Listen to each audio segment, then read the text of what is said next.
Hello family, welcome to another beautiful edition of Annie Otter's channel. If today's your first day watching me, please hit the red button that says subscribe and you will be among the very first people that will be notified whenever I post something new. If you're a returning friend, subscriber, family, thank you so much. I love you, love you, love you, love you.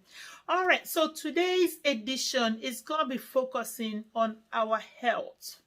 Okay, so I'm tapping into what happened to the family of Pastor Adebeyo. So I will use this opportunity to pass my heartfelt condolence to the family of Pastor Adebeyo on the passing unto glory of their beloved son, Pastor Dara. So this Pastor Dara was based on Eket, that's close to around Calabar, Uyo area. So according to the story we gathered, he preached the previous night, went to bed and did not wake up. The wife tried to wake him up in the morning, couldn't. Call prayer warriors, they prayed and prayed and prayed to no avail. He couldn't come back to life. What happened? Or what might have happened? We don't know. Was it rapture? Was it heart attack? Was it sudden adult death syndrome? We don't know. So let's talk about our health, the possibilities of what might have happened, so that those of us that are living will take care of our health and take it serious. Remember what the psalmist said in 90 verse 12. It said, "Teach us to number our days, that we may gain a heart of wisdom." That means we have to live each day as if this is our last day. We don't know when rapture will take place.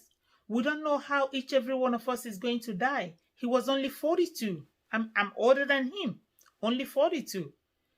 According to what we gathered, he was healthy. He went to bed, didn't wake up. What must have happened? That's why we need to be wise. We need to be smart, to live each day as if this is our last moment on earth, even if we keep saving for the future. But still, let's prepare our hearts, our spiritual being, to be able to be rapturable or to be able to make heaven anytime the owner comes for it. All right, let's discuss, friends.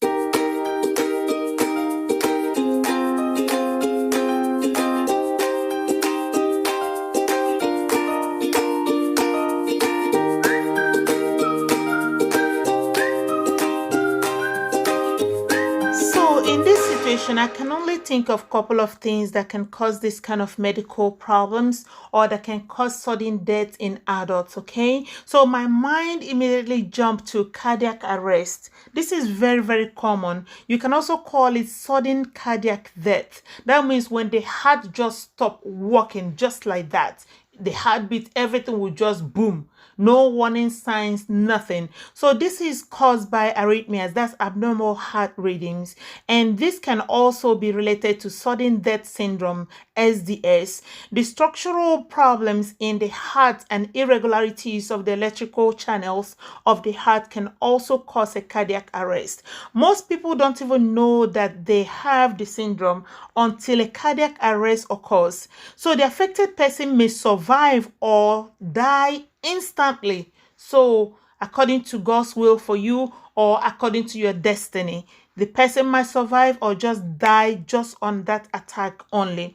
So it's very, very common in young middle-aged adults. This unexplained death is known as sudden adult death syndrome, SADS.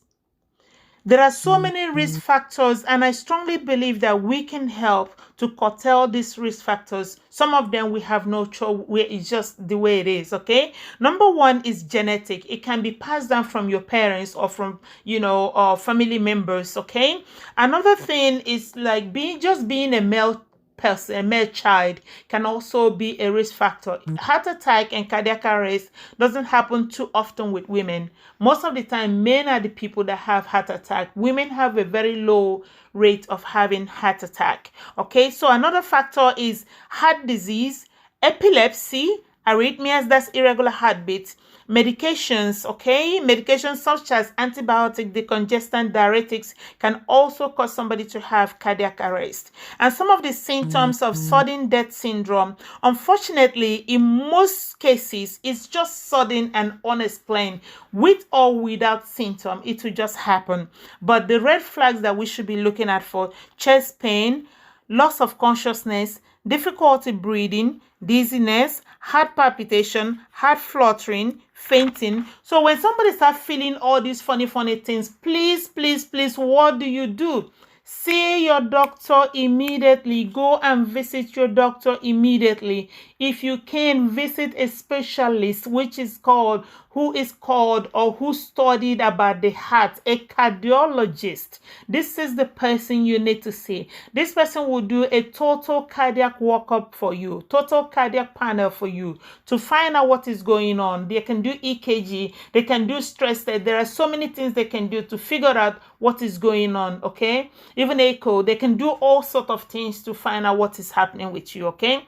And another thing you can do is to avoid taking medications that make your chest hot, any medication that can cause you chest pain, any medication that can cause you irregular heartbeats, okay? Your heart will start doing boom, boom, boom, boom, boom, boom, boom. Stop taking that medication. If it was prescribed by the doctor, please see that doctor immediately and let them know what that medication is doing to you. Probably they will change it right away, okay?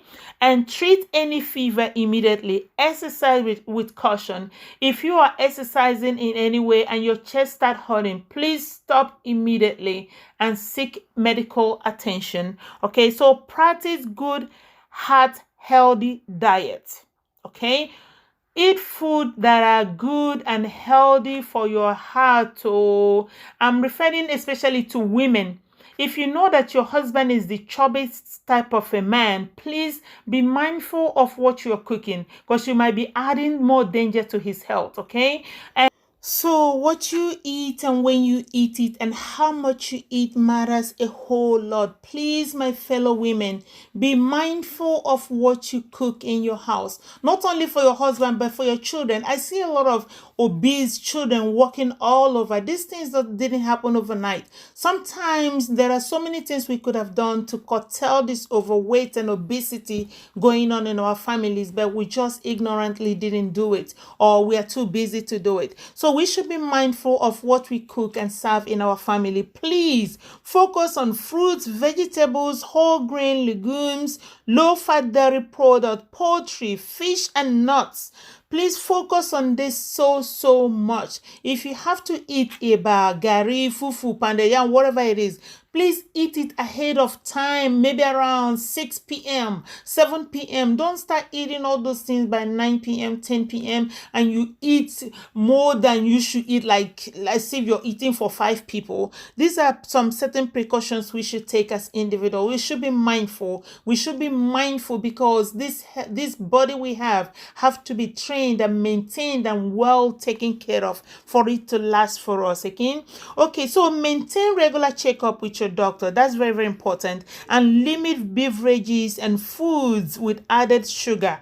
Okay, all those sweet, please be careful. Soda, mineral, all those things, please be careful. Even alcoholic drinks, please be careful. If you have to drink red wine, maybe 4 ounces a week, that should be good enough. Do not keep drinking and drinking. That's not good for your health. That's why you see a lot of people with pot belly walking all over. And I'm not saying it's just alcohol. That's overweight, eating too much and eating at the wrong time and the wrong portion. That's why we have these pot bellies, and we need to exercise more often. So let's be mindful and let's work on losing weight and maintaining adequate body size, okay? Work on your belly. It's not good for your health. It's not good for your heart either. Okay, so another thing that can make somebody die in their sleep is what we call sleep apnea. So this is a serious sleep disorder in which breathing repeatedly stops and starts when somebody is sleeping. So this mainly affects people with overweight and people with obesity. Okay, in this case, during sleep, the throat and the tongue muscles relax, causing the airway to become blocked. Okay, that's called obstructive sleep apnea. apnea. So major signs and symptoms with somebody snoring so loud and somebody gasping for air when they are sleeping. And another thing that can cause somebody to die in their sleep is what we call pulmonary embolism Pe. So this is a condition in which one or more arteries in the lungs become blocked by a blood clot. Risk factors are smoking, overweight, pregnancy, long trip, surgery, heart disease, and coronavirus. Okay, so signs and symptoms include shortness of breath, chest pain, cough, rapid or irregular heartbeat, excessive sweating, and lightheadedness. Please see your doctor immediately. How do we prevent this? Take baby aspirin once a day. Check with your doctor before you start. Please, before you start, check with your doctor. And wear compression stockings. Elevate your legs when possible. Whenever you're sitting down, please elevate your legs. Physical activities, exercise is very, very important. It doesn't have to be vigorous. Maybe 30 minutes to an hour a day. Just ordinary casual walking is good, okay? Don't just keep sitting in one place for so long without activities. And drink plenty of water, plenty of fluid, healthy fluids, okay? And do not sit in one place for a very long time. By so doing, we will be saving life one after the other, and we'll be taking care of our health, our life, and that of our family members, okay? So let's eat healthy, exercise, prevent what is preventable, and leave the rest to God, who is the ultimate decision maker. Again, my heart goes out to the family of Pastor Adebeyo, okay? So my condolence goes to your family, and my prayers are with your family. My heart goes to this young lady that have just lost her husband and the two little girls. I pray that his soul rests in perfect peace with the Creator, the Almighty God. Good at in, he knows the Lord, and we are sure of his destination. Thank you everyone for listening, and pass on this great message. Bye guys. Please subscribe and share.